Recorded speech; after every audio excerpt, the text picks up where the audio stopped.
당첨 내역은 실제 당첨 내역이며 함께하신 분들 모두 축하합니다. 오늘의 분석 알아보기 전 구독과 좋아요 한 번씩 부탁드리며 스포츠 핵심 분석 시작하겠습니다. 첫 번째 경기 광주FC 대 전북현대 분석 시작해보겠습니다. 광주는 제주 원정에서 무승부를 기록하고 마지막 리그 경기에 나선다. 이미 잔류를 확정했기에 이 경기보다는 다음 주 중에 있을 아챔에 더 집중할 것이 유력하다.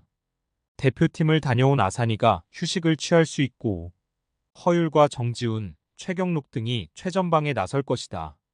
최근 대표팀에 뽑히지 못한 정호연은 이강현과 함께 중원에서 상대의 공세를 저지할 것이다.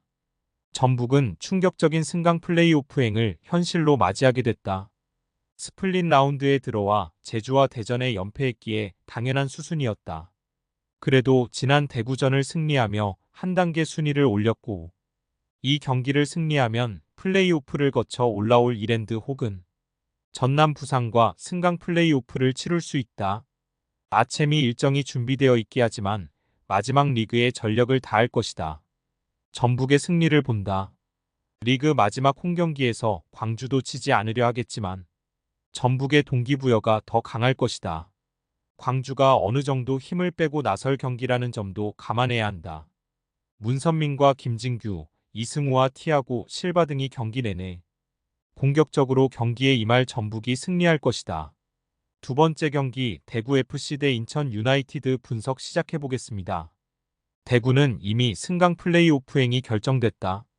지난 전북 원정을 승리했다면 끝까지 대전과 경쟁이 가능했는데 이제는 아산을 비롯한 K리그의 4팀 중 한 팀을 상대해야 한다. 때문에 이 경기에 어느 정도 힘을 빼고 나올 수 있다. 물론 승점 1점 앞선 전북 상대로 순위를 한 단계 끌어올릴 수도 있지만 이랜드 혹은 전남과 부산보다는 2위로 직행한 아산이 더 쉬운 상대일 수 있다. 인천은 14골을 기록한 무고사와 측면 공격을 책임진 제르소가 있었음에도 강등이 확정됐다. 홈에서 제주와 대전 등 순위 경쟁팀 상대로 연패한 것이 결정적이었다. 시민구단이지만 강등의 경험이 없었는데 이제 다음 시즌을 준비해야 한다. 동기부여가 사라진 상황이지만 어쩌면 팀 고별전이 될지 모르는 무고사와 제르소, 델브리지 등이 모두 정상적으로 경기에 임할 것이다. 접전을 본다.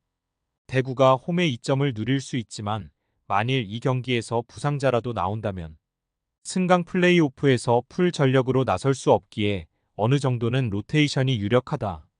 일부에서 유종의 미를 바라고 이명주와 김도혁이 중원에서 팀을 이끌 인천이 최악의 결과를 피할 것이다. 세 번째 경기 대전 시티즌 대 제주 유나이티드 분석 시작해보겠습니다. 대전은 스플릿 라운드 무패를 기록하며 잔류가 확정됐다. 인천과 전북 상대로 원정 승리를 따낸 것이 결정적이었다. 팀의 소방수로 부임한 황선홍 감독이 부상자가 많았던 팀을 잘 추스르며 막판 승점 관리를 잘했다. 그리고 이번 시즌 마지막 경기에서 승리하며 팬들 앞에서 마무리를 하려 할 것이다. 황선홍의 페르소나인 김준범을 비롯해 마사와 구책 등이 정상적으로 플레잉 타임을 소화할 것이다. 제주는 인천과 전북 등을 상대로 스플릿 라운드 초반에 승리하며 잔류를 확정했다. 새롭게 바뀐 감독과 함께 내심 아챔 출전을 노린 이번 시즌이었지만 그래도 안정적으로 잔류했다. 유리 조나탄이 7골에 그쳤지만 중요한 골을 넣었고 최영준도 복귀 이후 한종무와 함께 중원을 잘 지켜냈다. 대전의 승리를 본다. 제주는 큰 의미가 없는 원정 일정에서 정상적인 베스트 11을 가동하지 않을 수 있다. 그간 기회가 적었던 김태환과 안태현 등이 출전할 것으로 보이는데 대전의 홈 공세에 고전할 것이다. 이순민과 임덕근이 중원의 우위를 바탕으로 팀을 이끌 것이고 김준범과 마사가 문전 침투로 기회를 노릴 대전이 승리할 것이다. 네 번째 경기 서울 이랜드 대 전남 드래곤즈 분석 시작해보겠습니다. 이랜드는 최종전에서 대패했던 전남을 플레이오프 결승에서 만나게 됐다. 내심 부산이 올라오길 바랬지만 4골차 패배를 당했던 전남과 같은 장소에서 만난다. 그래도 상위팀이기에 패하지만 않으면 K리그 1 12팀을 만나러 갈 수 있다. 오스마르와 김민규 등 최종 수비 외에도 중원에 나설 서재민과 카즈키가 수비에 집중할 것이다. 전남은 패하지만 않으면 올라갈 수 있는 부산전에서 무승부를 기록하고 이랜드를 만나게 됐다. 후반 교체로 들어온 김종민이 퇴장당하는 악재가 있었지만 남은 10분을 버틴 수비의 힘이 좋았다. 조지훈과 최원철 등 풀타임을 소화한 볼란치진이 경기 내내 상대의 중원 공세를 틀어막았고 유지아의 수비적 헌신도 있었다. 그러나 이 경기에서는 부산전과 반대로 승리하지 못하면 탈락이다. 이랜드의 승리를 본다. 전남이 이랜드 상대로 시즌 최종전을 승리했지만 부산전 혈투 이후 휴식할 시간이 적었고 조커 역할을 해줄 수 있는 김종민의 결장도 있다. 변경준과 브루노, 몬타뇨 등이 역습 상황에서 상대의 수비진을 스피드로 공략할 이랜드가 승리할 것이다. 스포츠 당첨에 제일 중요한 건 조합입니다. 각 팀 분석을 잘한다고 하여도 조합을 못할 경우 큰 배당을 가져가지 못하는 거 다들 아실 겁니다.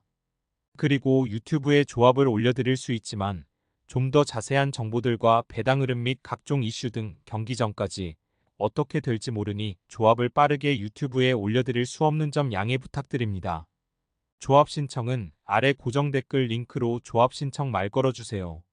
금전 요구 및 멤버십 가입 조건 일체 없습니다. 좋은 건 서로 나눠 갑시다.